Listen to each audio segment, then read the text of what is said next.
Hello, boys and girls. Welcome to another edition of the Bleed Los podcast. This episode is presented by our partners at BetOnline. They continue to be the number one source for all of your betting and sports needs. Find all of the latest odds, news, and sports developments, including this year's Wimbledon finals, Major League Baseball, the latest fighting news, and even next season's early NFL futures. Super easy to join. Head over to their website, which you see here if you're watching, betonline.ag, and use your mobile device or computer. And to receive your 50% welcome bonus on your first deposit, all you have to do is use our promo code, which is BLEAV, B-L-E-A-V, to get that bonus and get into the action. BetOnline, where the game starts. Huge thanks to BetOnline for presenting this week's episode. Everyone's here. The gang is here. And real quick, let's just get some housekeeping out of the way. We're going to have an all-star party, guys, and I'm pretty stoked about it. That is correct. And for those of you listening and that are interested, Lisa impersonator Alicia Del Valle will be at our all-star watch party. So let's go. Let's give them the details, folks. Yeah, so it's going to be at LA Hot Wings, which is 5468 Valley Boulevard in Los Angeles. 90032, and it's going to be a good time. The game is Tuesday, July 19th. That's when we're going to be there, starting at 5 p.m.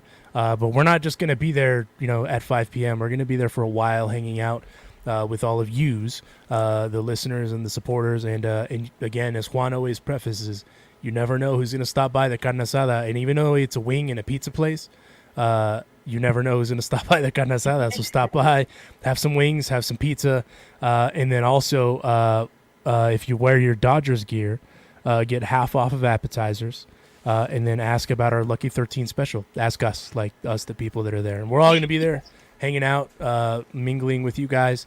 Lisa will also be there, apparently, according to Juan. That's just been added. I did not know that. Thanks for the heads up on that. But it's going to be fun. I'm really stoked. I'm looking forward to because we all don't get together very often. Right? And this is going to be a good time. And can I just say, first of all, thank you for the announcement. I'm very excited to be together with you guys. If you're wondering, well, where is LA Hot Wings? It is right off of Valley. It's on Valley, right off of the 710.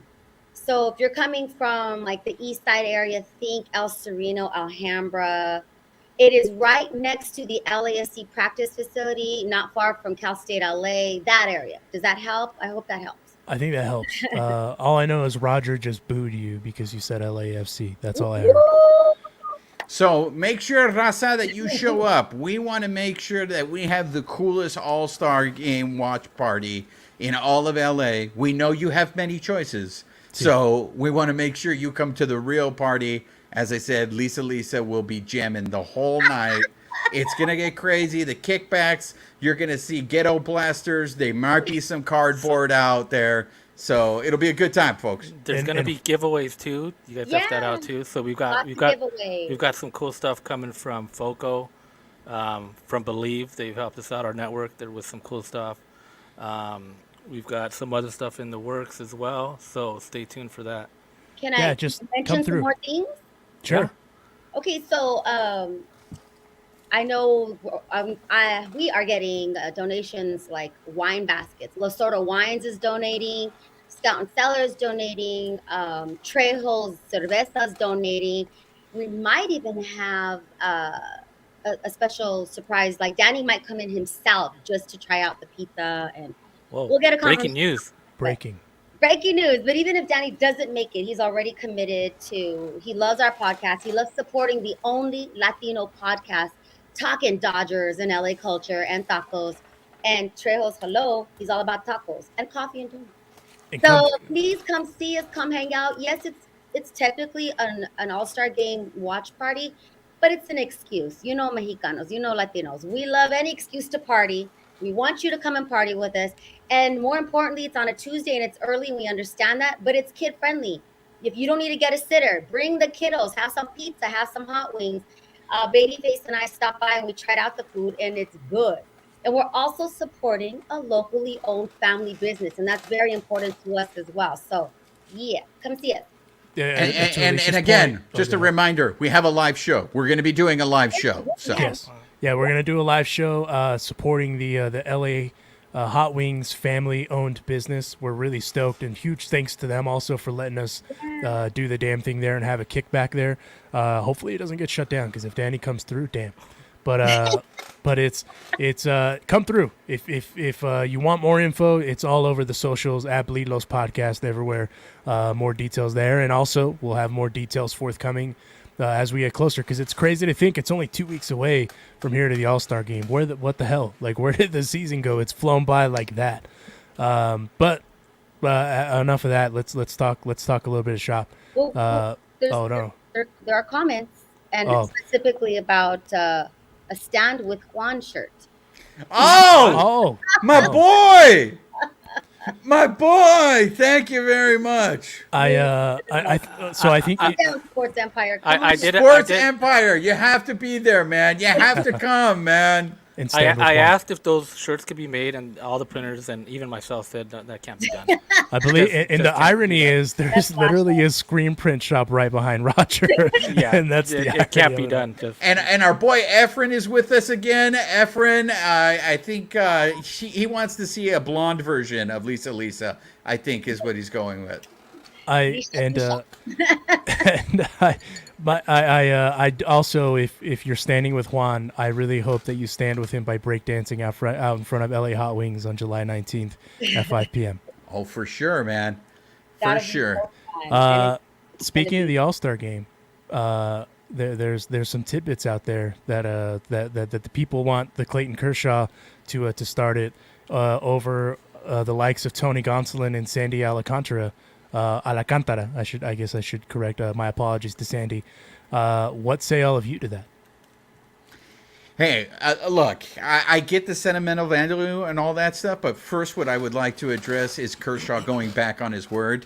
Because Kershaw just a week ago, I'm old enough to remember a week ago, when Kershaw said he did not want to take the start from someone who deserved it.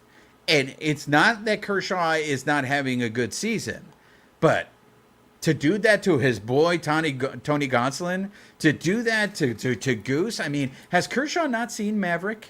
Has he not seen Top Gun Maverick? I mean, where's the loyalty there? Where's the loyalty? That came out of that. Well done on the reference, by the way. All right, thank you. Well, 2 shows nightly at the Pacoima Hilton. But I actually, I believe people can change their mind. What if everyone around him is pumping him up? I mean, there is a movement on Twitter. They want Kershaw. This could be the last time this is possible to see Kershaw start an All-Star game.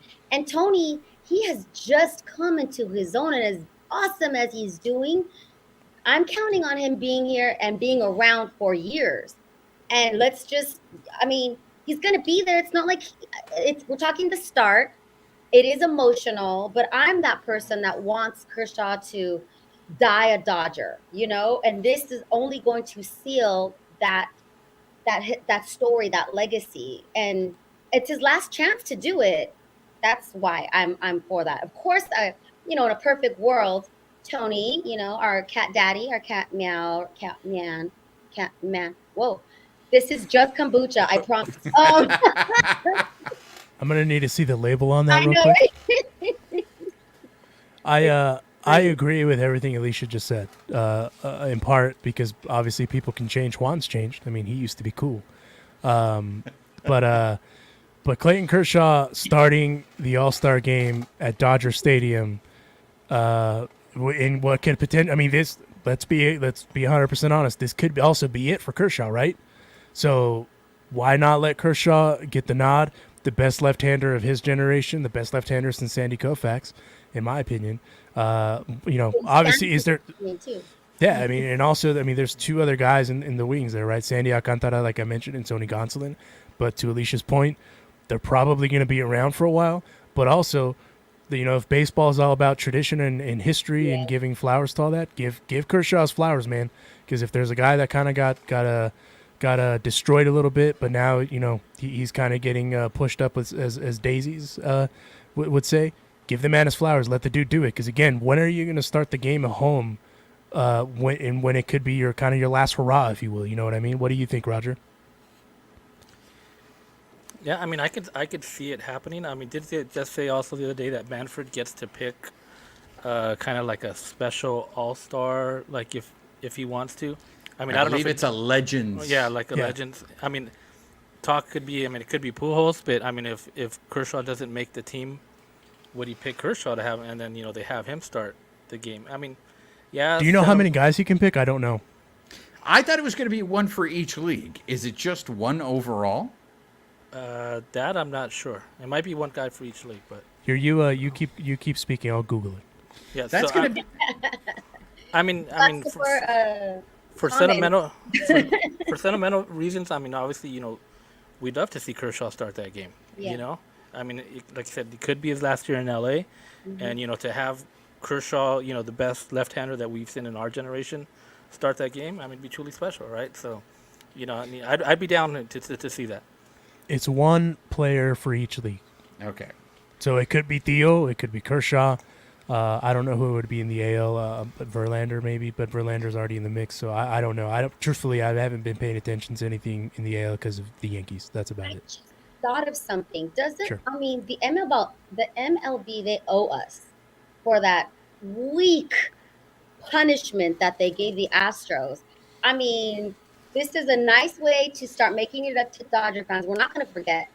And I take it personally that the Astros were not punished and that those players got away with what they did. And Kershaw was definitely affected by that scam that they had going on in Houston. So MLB, I mean, he's doing well this season too. I'm not you said it yourself, Juan. It's not just on paper. Right. He's doing well. He keeps coming back. He's doing his job. That's why he's a top rotation guy. I just think this is the last opportunity. And like, what does the game really mean if it's not sentimental? Okay, that was my question right there, Alicia, was when you guys view the All-Star game, is it for sentimental reasons or do you want to see an electrifying moment? Because you guys tell me what's more electrifying, watching Sandy Alcantara face Ohtani, Trout, and Aaron Judge, or Kershaw face Ohtani, Trout, or Aaron Judge? Real quick, Juan, I mean, I think that could happen too later in the game because those starters will probably be in for at least 2 at bats. So who's to say he can't come in like in the 4th and face those guys as well? That is true, but if you don't have that opportunity and you missed it, would you regret it? That's a because are the Marlins going to make the playoffs? We know the Angels of California of the planet Earth aren't going to make the playoffs. I think they were officially eliminated yesterday. Is that correct, Alonso? I believe so. So the only time, well, you know what? You just recently, but you just didn't have it on a national stage because the Marlins just played the Angels down in Miami. So Alcantara faced Ohtani and Trout. I mean, So- this is a time for MLB also to showcase their best players, right? Exactly. And why wouldn't you want to put up, the Kershaws of the world against those guys, or and these other guys that are not necessarily household names, right?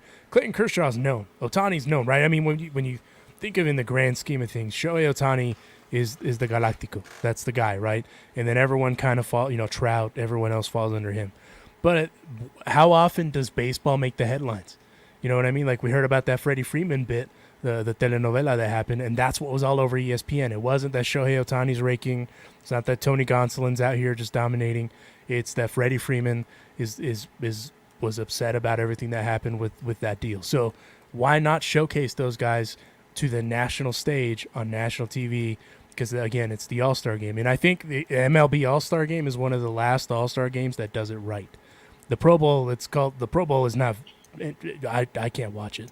So, I mean, I don't know a lot of people that can, Go ahead, Alicia. When it was in Hawaii, at least you got to go to Hawaii and watch Right. it. I digress. To answer Juan's question, specifically, I want to see Kershaw. That would make headlines.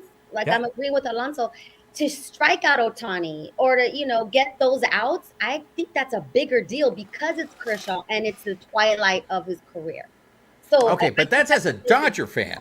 That's what we want to see as a Dodger fan. This is the All-Star game. This is a national game. And Do you Kershaw's think a anybody national star? He's So, the biggest star and on our staff for pitching.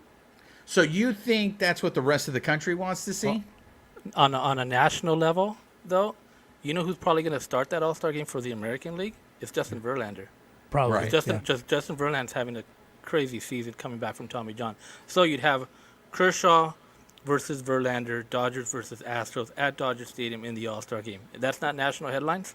I mean, that's as I mean, obviously, if they go Kershaw, if they go Kershaw, Shane McCannahan, I think is how you say his name. They're gonna be like, who? They're gonna pull out that Conor McGregor meme. But I mean, either way, I mean, to your point, if you want to get eyes on baseball, Rod Manfred, that's what you got to do, man. Get.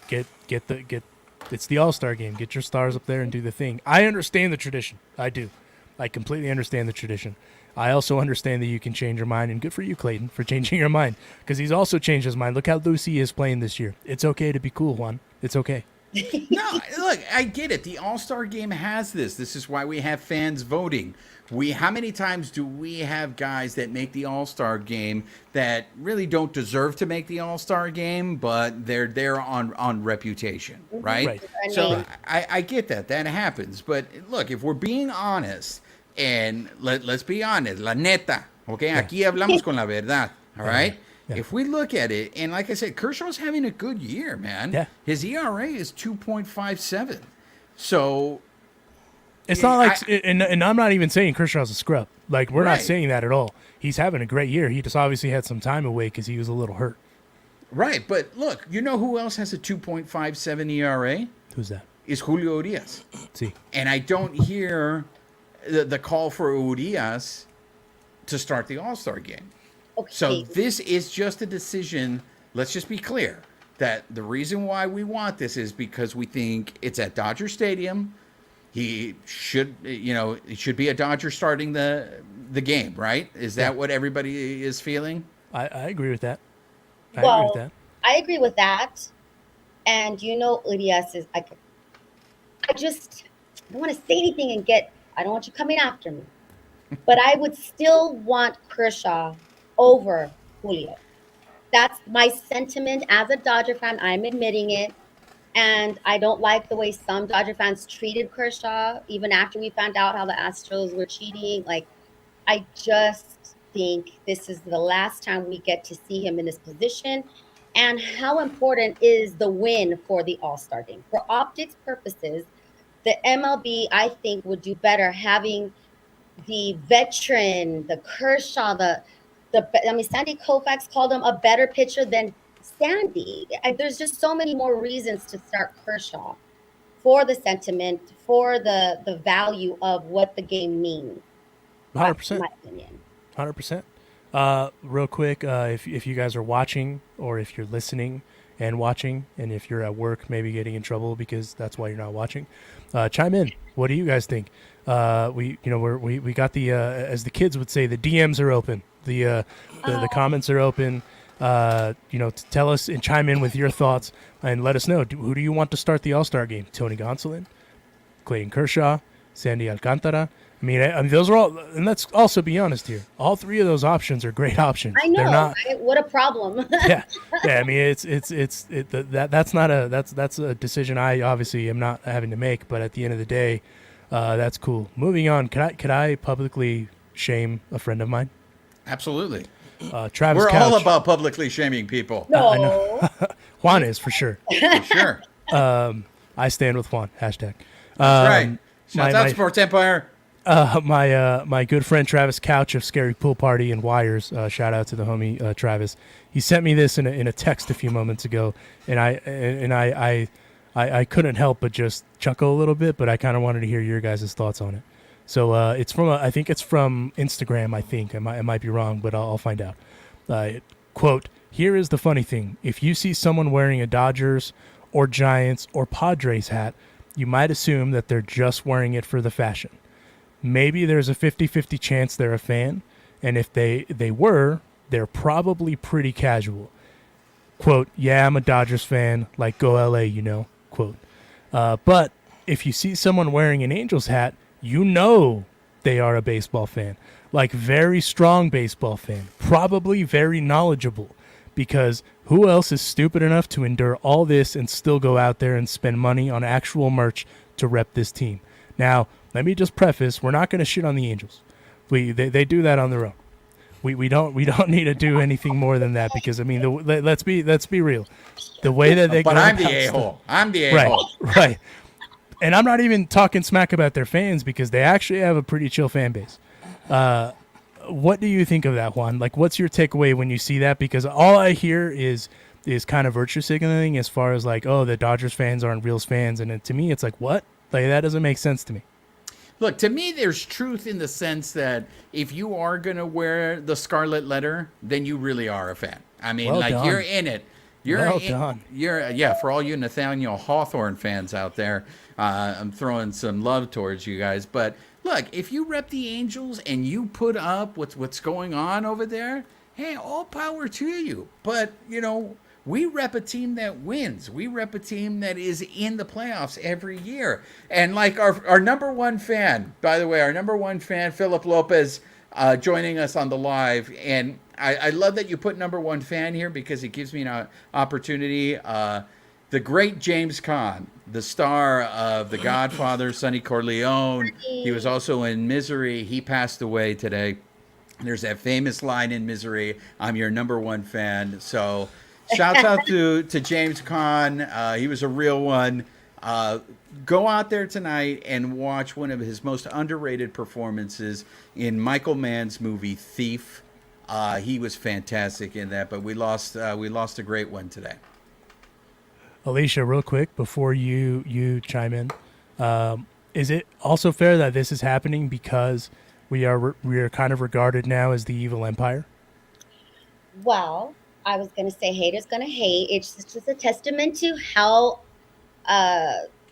people just hate LA anyway. I mean, look at the New York Times is notorious for constantly writing bullshit stories on us.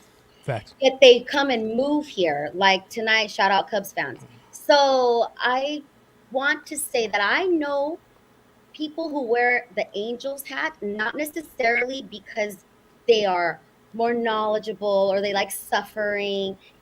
They don't like the Dodgers, and they know it's like a little kind of like an FU. And I know two different people that do that. They're just like, And one is Juan Ramirez. no. Hell no. I would never wear the scarlet letter. Remember, Trust. I just sent Babyface a tweet. Somebody had asked the public, their followers, who are the worst baseball fans in all of MLB? And it was, you go through the thread and it starts with Braves, then Astros, and then Yankees. But then once one person mentions the Dodgers, the thread underneath that is brutal. Like the hate is real. And I just was smiling, just scrolling. just scrolling, smiling. Roger. You spell our name right. Yeah. Roger, what do you think? And I left you last on purpose because I know your fandom is Hold on, let me get settled in. Go ahead. Yeah, that's why I was getting ready. I mean, I think if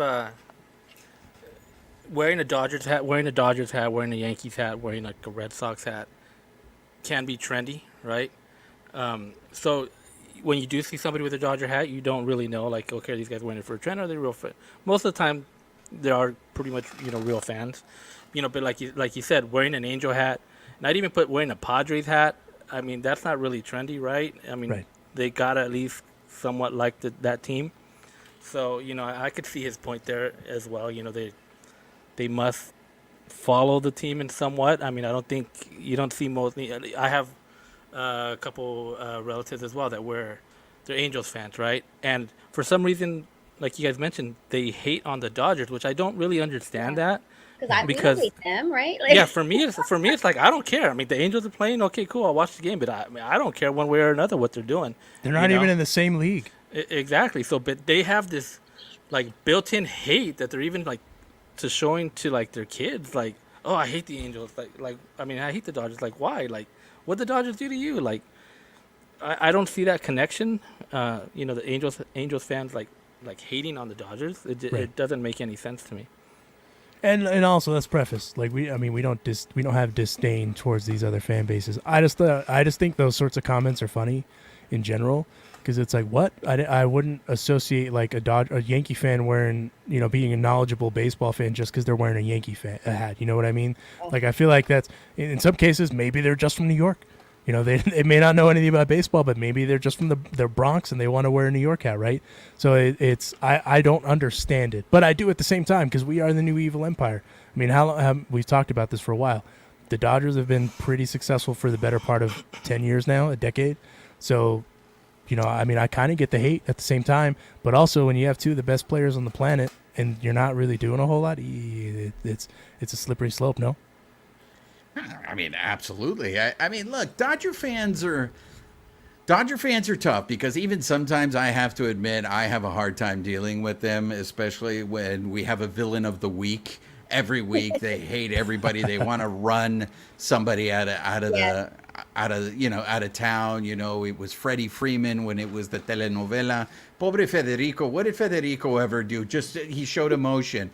Poor Kimbrel takes a baseball 120 miles per hour off of his back, and people want to hang the dude. Yeah. And he came out and, whatever. Okay, he hasn't been pitching well. But, the last couple of appearances, he's actually done a pretty good job. You know who I feel really bad for? Who's that? Is David Vassegh, the host of Dodger Talk.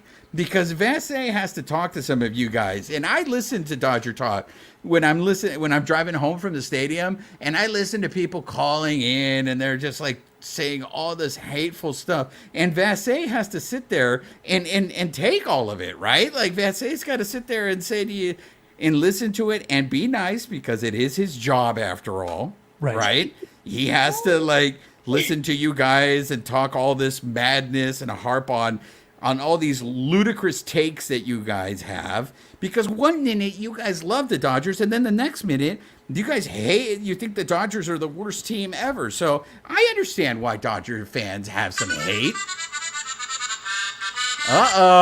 Who's pulling up?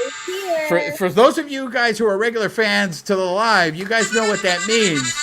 We have a guest coming on. Babyface, open the gate. Let me look. What the? Okay, now I know my phone's really tapped. Okay, now I know it's really tapped. Who's there? Who is it? You'll see. Stopping by for a few minutes here in the Carne Asada, we have the host of Dodger Talk on AM 570 LA Sports, David Vassegh. David, how you doing, man? I'm doing great. Thank you for the invite. Appreciate being here. Yeah, thanks for coming through. So let's talk shop real quick. The sky is no longer falling with the Dodgers. And as you recall, a mere week ago, the sky was falling, and it looks like the Dodgers, for the most part, have righted the ship. But my main question is, Ryan Pepiot, is he going to come back? And the reason I ask that is because there's that 5-option rule now, and if they're going to keep making spot starts, is he going to be the guy that they're going to have for a couple more spot starts, or what what have you kind of heard in that realm? Yeah, that's a great point. They're going to have to measure how many more times they want to do this with Pepiot. The good news is Mitch White is pitching really well, and with Andrew Heaney on his way back and the Dodgers getting some off days, I'm not sure they're going to need to call up Pepiot unless there is another injury. So they're well aware of how many times they could call him up, but obviously it's more limited than in years past. And with Dustin May on his way back, being stretched out to be a starter, the Dodger rotation seems to be more deep than it was just a couple of weeks ago. It's crazy what a little bit of time does, right? Because again, we were talking a mere weekish ago that the sky was falling, and then now it looks like the ship has been righted. They just swept the Rockies, and everything seems to be going okay. Looking ahead, though, I actually wanted to ask about Dustin May. What have you heard about a Dustin May timeline? We heard about Blake Trinan. Looks like it's going to be August-ish sometime. Walker Buehler around that time potentially. But what about Dustin May? Where are we at with him?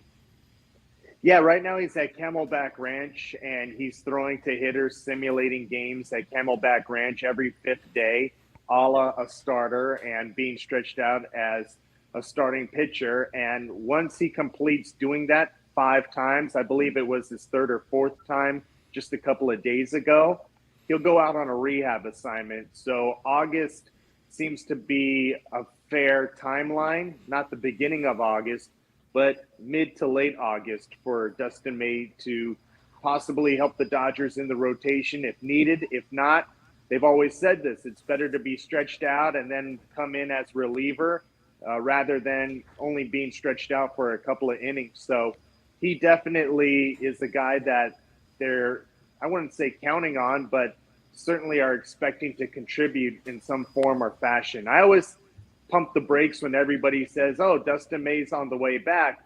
Yeah, he's on the way back, and yeah, he's healthy, but I mean, let's not try to put the weight of the season on Dustin May's shoulder. He's coming back from Tommy John surgery, and even though guys come back, I know they don't always feel like themselves. So I feel like the Dodgers have the right expectations. The fans should have the same expectations as well. Fair point. Go ahead, Alicia. I love that. You went right into what I wanted to talk about, Dave, the fans. Okay, so first of all, I want to start off with how much I enjoy Dodger Talk and how much I enjoy the David Vassegh perspective, because you've been doing this for a minute and you have this rapport with the team, right? Like they speak to you differently than they do everyone else. So I want to start off with thanking you for the glimpses that you give us into the Dodger dugout, into the clubhouse. The guys kind of relax around you, and baseball players aren't known for their candor, right? They're kind of like stoic. So I love that. But B, what does that say about the clubhouse right now? Like, I want to know the temperature after all that Freddie Freeman drama and, you know, the injuries and the slumps and all that. Are we in a good place? Because, you know, Dodger fans, we get pretty fanatic and people start jumping off bridges when things go wrong, like Alonso just mentioned. Yeah, they're past the Freddie Freeman drama in Atlanta. Basically, Alicia, the team just wants to move on. They're tired of hearing about it. They just want to move on, and I feel like they've done that on this homestand. So Freddie's in great standing with the team. Him and Trey Turner are the only two Dodgers to start every single game as we sit here on July 7th. They're the only two Dodgers to start every single game. So there's no way you could doubt his commitment to playing for the Dodgers. And look, I thought it was good for baseball. You know, it was kind of like an NBA type of drama with that Freddie stuff going on in Atlanta. It actually got baseball in the news cycle. So come on, Freddie, that was good for the game right there. Nobody talks about moving the runners over on SportsCenter. They talk about Freddie Freeman and whether or not he wants to be a Brave or a Dodger, or if the Dodgers are a second fiddle. So he brought some drama to the game of baseball, which is always good for us, maybe not for him and the team, but they've moved on. They're tired of talking about it, whether it's externally or internally. They're tired of talking about it. And Freddie is one of the guys. So I think he's embraced being a Dodger more now that he has had closure in Atlanta. Awesome. I like to hear that. So the clubhouse is fine. Everyone's kind of gelled. You know, we're in July now, and this team is hot. That team is hot. I want reassurance from you, Dave. I want reassurance. I want to know that it's all good in the clubhouse. The guys are kind of, you know. Alicia, they're on pace for 104 wins. I would say things are good. So I always say that Dodger fans, we are so spoiled, right? Like we forget those McCourt years and stuff like that. So last night, a great example, Oakland, they had less than 7,000 fans at their game against Toronto. Shohei is in Florida, Marlins, and I think they had 18,000 fans, and that was a sellout for them. That was one of their top sellouts. Dodger Stadium is a different beast, and I always say to Dodger fans that lose their, or want to fire Roberts and get rid of this guy and the bad stuff they say about players we've already lost. Are Dodger fans too spoiled? Or are we right on track for you, in your opinion? Because again, you've been doing this a while. For sure spoiled. I'm not sure they realize that this doesn't happen everywhere since this ownership group took over. They've had sustained success that the Dodgers have not had since they moved to Los Angeles. Yeah, they've won a couple of championships in the 60s, and I'm not trying to minimize that. Those were big-time championships. 59 the second year they were in LA, obviously 2 more in the 80s, but the consistency of winning for 11 straight years just hasn't been there since they moved to Los Angeles. And you look at other teams like the Chicago Cubs who are in town. This is a great example. They won the World Series for the first time in 2016. What happened to that Cubs dynasty? And here the Dodgers still are going strong, on pace for 104 wins, the favorites to win the National League. So there is the contrast right there. What happened to Brizzo, Chris Bryant and Anthony Rizzo? What happened to Javi Baez? What happened to Joe Madden? They're not even in Chicago anymore. And all those fans in the South Bay, those front runners, they have turned in those Cubs hats for God knows what. So, you know, the dynasty is over with the Cubs while the sustained success for the Dodgers continues. I love that. I love that. If you're going to clog up our freeways, I mean, you root for the team that's here. That's my opinion. And either one, even down south, like, I don't care. But thank you. You know, all those Midwest transplants in the South Bay, they want to take selfies by the beach. They got their Cubs hat on after they won the World Series, but don't see many Cubs hats around town these days. Tell him, Dave. Tell him. And like my co-host would agree, here at the Bleed Lows podcast, we try to tell Dodger fans calmate, right, one? Well, not only, but the thing is like Dave, you know, he has a platform and he uses it. He calls people out. So I want to give you credit, Dave, because you were the first one before the whole telenovela with Freeman. You were the first one that was calling out this behavior. So I do want to give credit where credit is due, because I had no clue of it until it blew up over Atlanta. But you were the one. So what I want to ask you, Dave, and just to clarify for our listeners, you are an employee of 570 and not the Dodgers. Is that correct? So, and transparency, the Dodgers do own part of 570. Okay. So how do you manage that fine line between being critical of the team, but at the same time, you're kind of, you play a role in that you help to promote the team? Well, number one, I grew up in Los Angeles in the San Fernando Valley, born and raised out here in the San Fernando Valley. I grew up listening to Vin Scully and Chick Hearn, right? Did you ever put Vin Scully or Chick Hearn in the homer bucket? They never were homers. They called it down the line, and you always knew they wanted the Lakers and the Dodgers to win. And if they weren't playing up to that standard, especially Chick, he would let you know. And Vin would do it in his own Vin way, his poetic way. But that's what I grew up with. And that's what fans in Los Angeles want. They don't want homers. If I was a homer every single night, nobody would be listening. But the fans aren't blind. You guys are watching the same game I'm watching. So if there's a bad play or a bad at-bat or a bad strikeout, how am I going to pretend like that didn't happen? But what I try to do is get the player to tell me what exactly went on, what was going on, why did that happen? Because it's very easy to sit at home and just say, oh, this guy stinks. Well, there's always a reason why.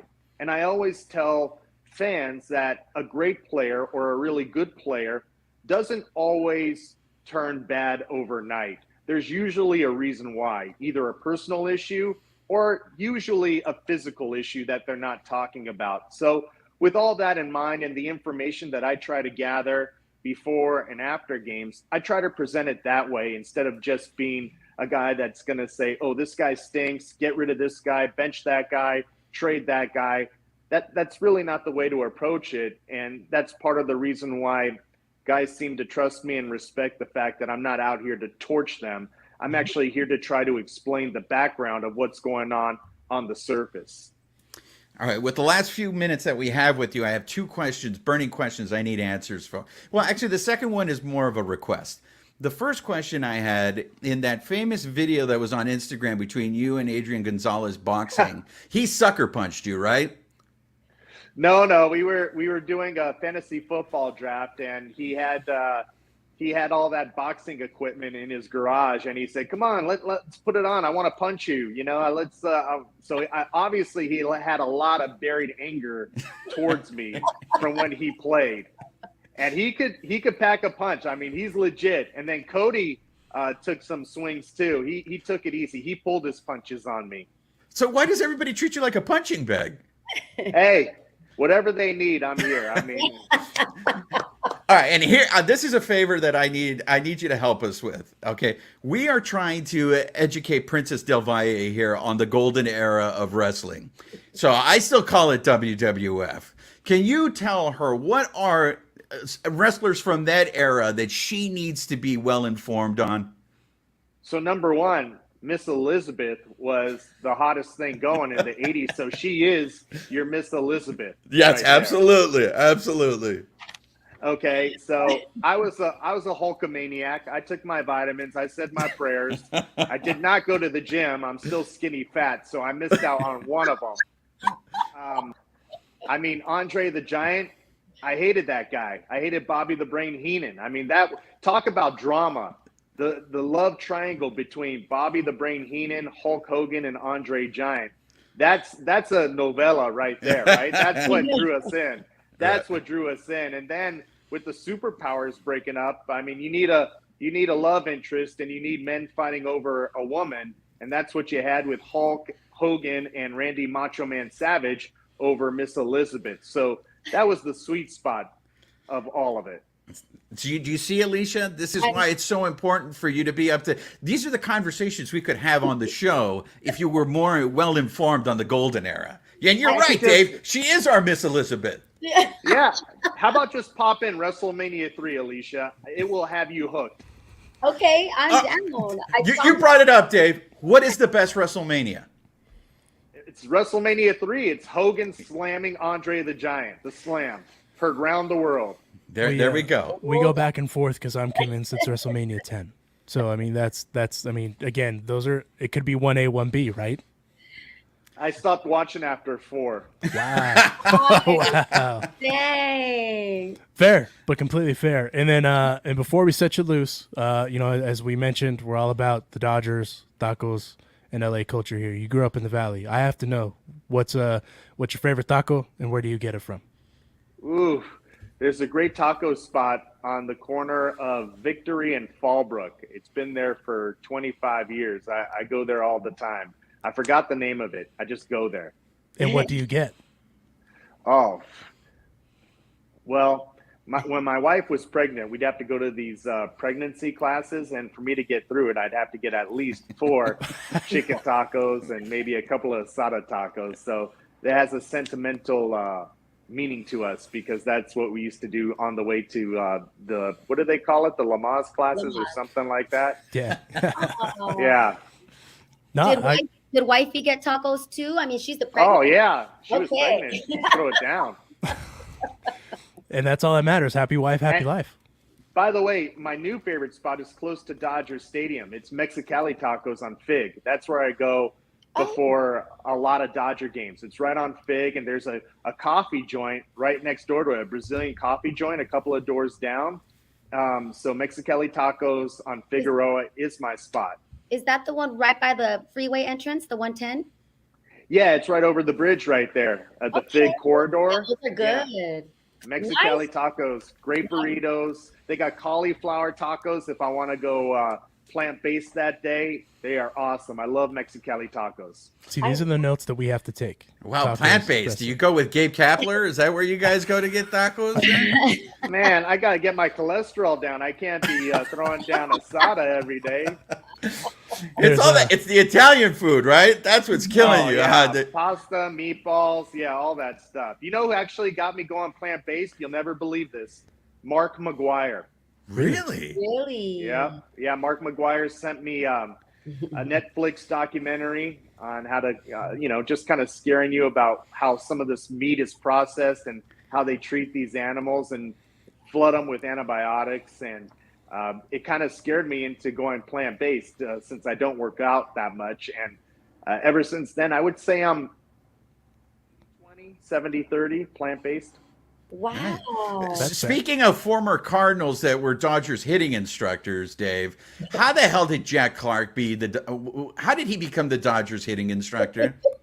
Luckily, it was only for 1 year. He wasn't very good. Well, you know what? Mark Langell told us that he would wear the pullover so he wouldn't have to wear the Dodger jersey. Is that true? I wouldn't put it past him. Please. I mean, you're bringing up dramatic names here. Jack Clark. Hey, these guys make fun of me because I'm triggered by Niedenfuhr, right? I'm sure Tom Niedenfuhr is a nice guy, and I understand it's an irrational hatred that I have for him, but I bring it up anytime I can because that's me. We all need closure in our lives, right? Sometimes it happens a year later. Sometimes it happens 30 years later. And I had my closure with Tom Niedenfuhr last year when the 81 Dodgers had their reunion in the Stadium Club. Niedenfuhr was part of that 81 team, right? And he was there. And Steve Yeager calls me over. He's like, hey, Vassegh, come over here. Hey, how you doing? I'm all like, okay, I'm saying hi to Steve Yeager. But who's standing next to him? Tom Niedenfuhr. So I had to say hello to Tom Niedenfuhr, shook his hand, and he was the nicest guy. It's like, oh my gosh, you are the nicest guy. And Rick Monday and Steve Yeager have told me he's a great guy.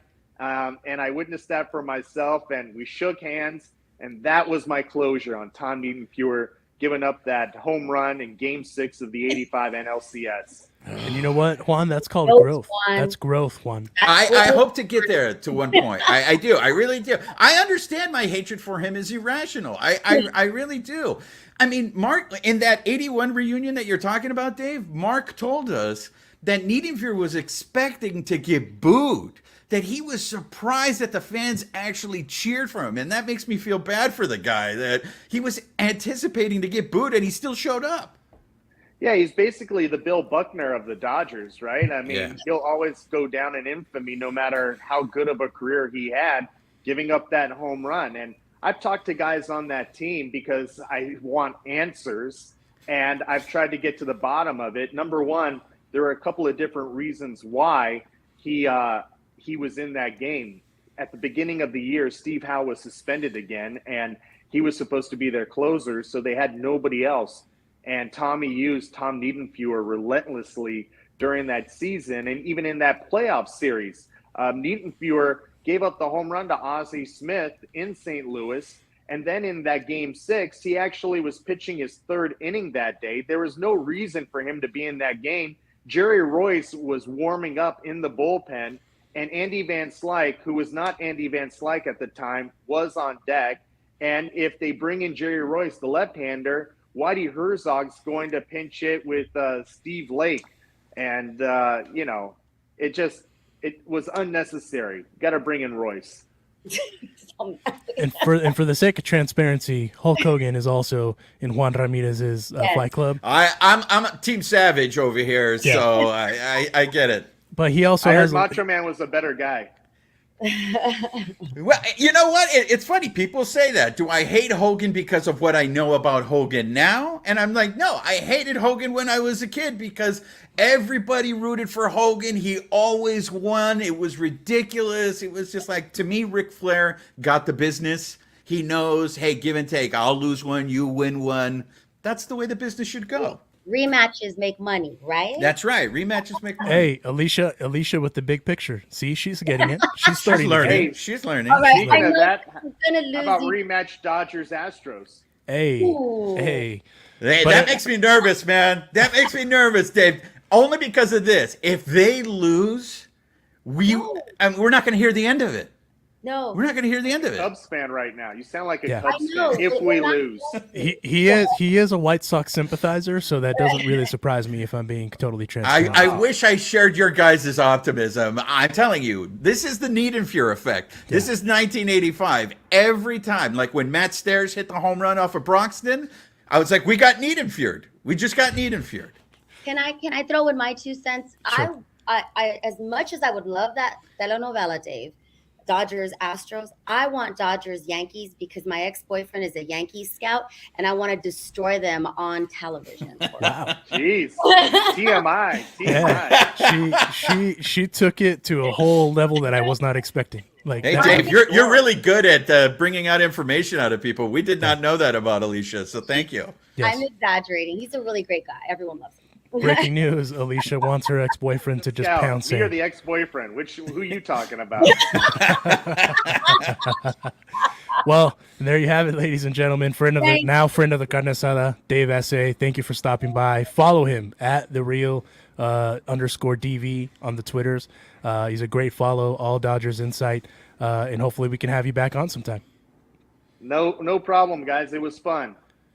Thanks, Dave. Thank you, Dave. There he is, insider. I mean, clearly insider because he got some inside info that we didn't know about Alicia at all out of nowhere. So big up to the homie Dave for stopping by. That was. Hey, all I'm saying is we got some info that we weren't expecting. That was a curveball I did not expect to see today. And to my boy Sports Empire saying that I could do the Dusty Rhodes dance. Let me just tell you this. Let me tell you about Hard Time. There it is. You don't know about Hard Time? Say Hard Time to the garbage man who can't pay his bills that Monday. Say Hard Time to the construction worker out there. That's my Dusty Rhodes right there. How many shots did you take during that interview?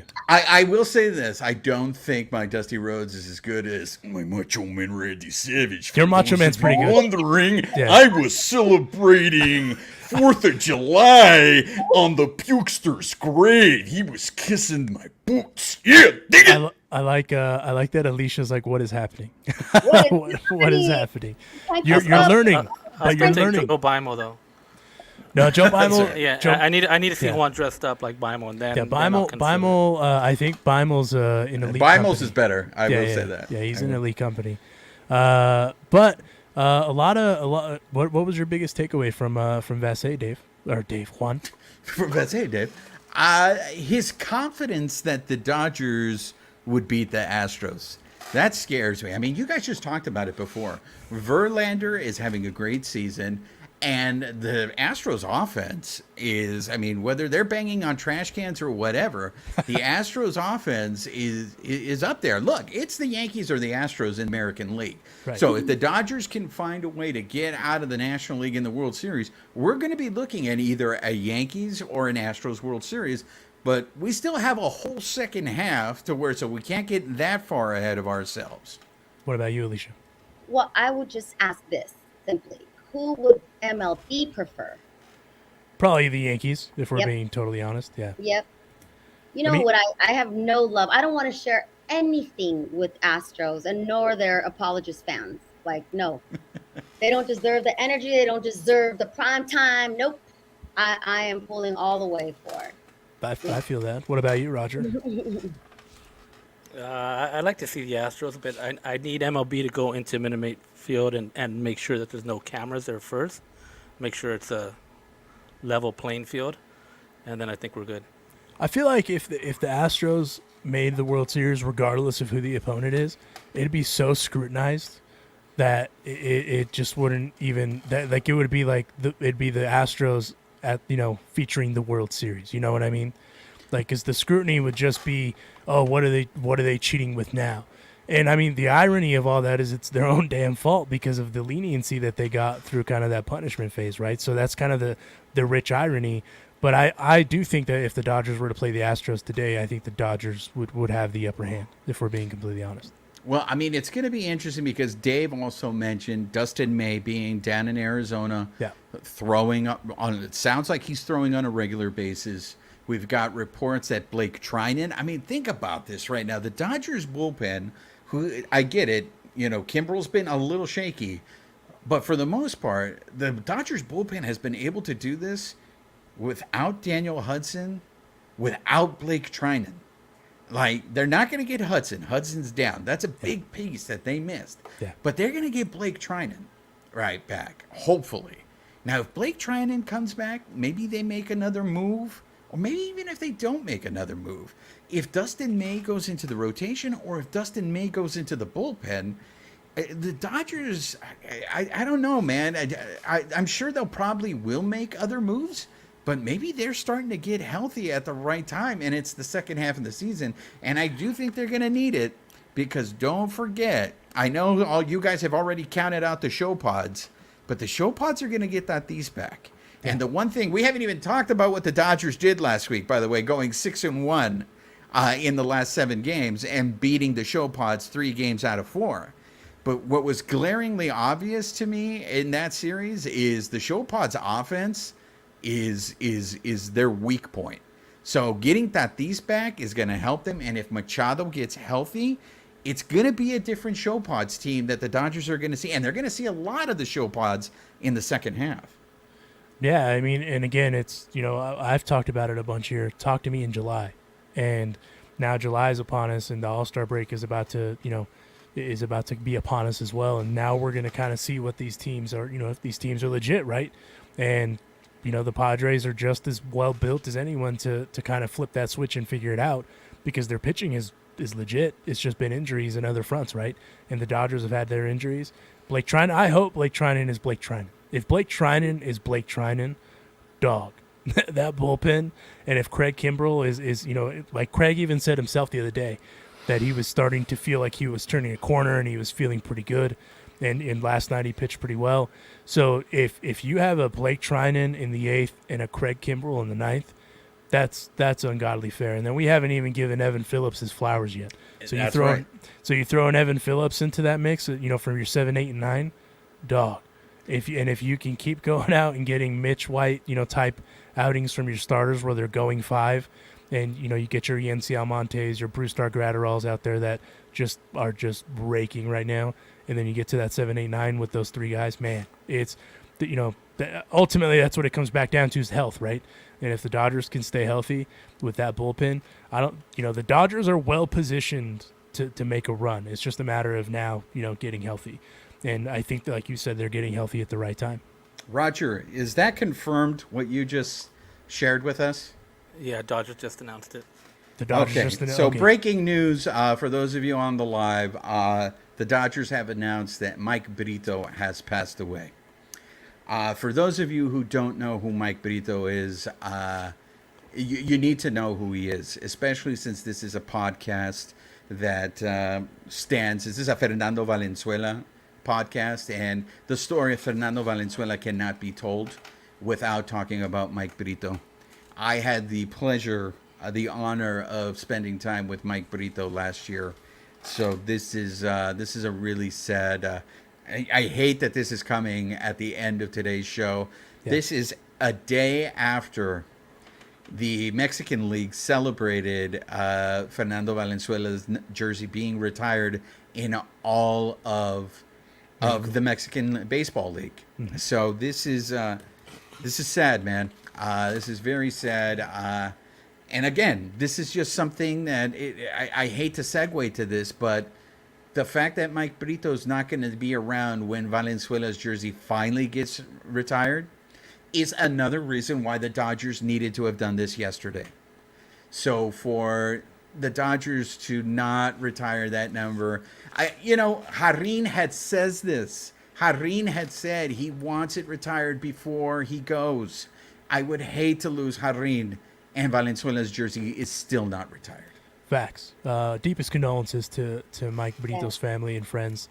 Legend. There's just another way to put it. That dude, if you don't know who he is, go do some research. Look up the impact that guy had on the Los Angeles Dodgers as a franchise. It's in baseball just as a whole, but just the Dodgers in particular. It's next level. Deepest condolences to him.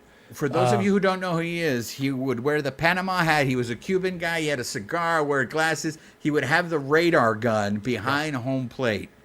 So he was, and he showed me when I met him all the championship jewelry that he had on both hands. And it's very sad. Dodgers, Stan, come on the show. Give us an explanation. Valenzuela's jersey needs to be retired. Straight up. And this is what we were talking about today. So now Mike Brito, he's gone. What's it going to take? If Fernando obviously ain't gonna live forever, right? Is it gonna take Fernando passing away when the Dodgers finally say, hey, we love Fernando, let's retire his number? It's gonna be too late. You got to do it now. Let Fernando enjoy it. Let his family enjoy it. Let his family and friends enjoy this, and the fans. Yeah, most importantly, the fans. I mean, at the end of the day, Fernando Mania is not Fernando Mania without the fans. So give the man his flowers too. The man did what he did, and he's there's no other way to put it. El Toro is El Toro. Rough segue, but real quick. Yeah, very rough. I've had a couple of those today. You guys you'll hear on the episode on Monday what I'm talking about. But wanted to spotlight a couple comments. Thank you guys, by the way, for interacting and commenting. We encourage it at all times, whether it's just random tweets or Instagram stuff that we post out, or when we're on live. Anthony Magdaleno says, "I love Trey, and he's been good for the Dodgers since he showed up. But why don't I trust him? Do you guys trust Trey? In Trey, I trust. He is." If he's not the best shortstop in baseball, he's probably the second best shortstop in baseball. It's not even close. And let's just also be real here. Obviously, the Dodgers at this point, I'm sure Trey and the Dodgers, if they had a conversation, that ship has sailed now because of the years that he's having, and he's going to the market, which is he deserves, and every player is entitled to. Someone is going to back up the Brinks truck because they understand that dude's value, and he's so good. It's criminal how good this dude is. And it's preposterous because I think he's only going to be 28. And so he's still, entering his prime, if you will. So, yeah, I trust him. What about you guys? I'm wondering when I first heard trust, I don't know why my mind went kind of like, does he trust that Trey wants to be here? Does he trust? I went more, his performance, come on. He's so good. And I just wonder what he meant. Like, do we not know enough about Trey, the person? Or is it purely is it because of maybe his performance? Remember last year in the postseason, Trey didn't do as well as he did during the regular season. I think what that means. I think you're right, Alicia. I think you hit it on. Anthony, if you're still on, let us know if that's what you meant. I think a lot of people, it left a sour taste in their mouth. I know you're the president of the Trey fan club, and I know you want the Dodgers to re-sign him, but I wonder how many Dodger fans are concerned when the postseason comes around this year. Is he going to bounce back? Is he going to have a different postseason? Because let me tell you, if he has a huge postseason, not only is he going to be good for the Dodgers, but the guy is going to get paid. Yeah. He's going to get paid. Yeah. What about you, Roger? Yeah, the only thing little concerning to me is that I keep hearing that he's kind of like an East Coast guy, and he wants to play on the East Coast. So that's kind of what's concerning to me. He wants to have spring training in Florida. So that's, but obviously money talks, The Dodgers throw out a deal out there that he can't resist, he'll be back in LA. I'd love to have him, obviously, because it's going to create a hole at shortstop if we don't. 100%. That's the other thing. Who are you going to replace him with? Not to knock anyone in the farm, but Trey Turner is Trey Turner. You know what I mean? So that's why they went that. If we're being 100% honest, the part of the cornerstone of that deal when they acquired Max is Trey. They got to hold on to him. Obviously, Max went and did what he did, and he's pitching with the Mets now.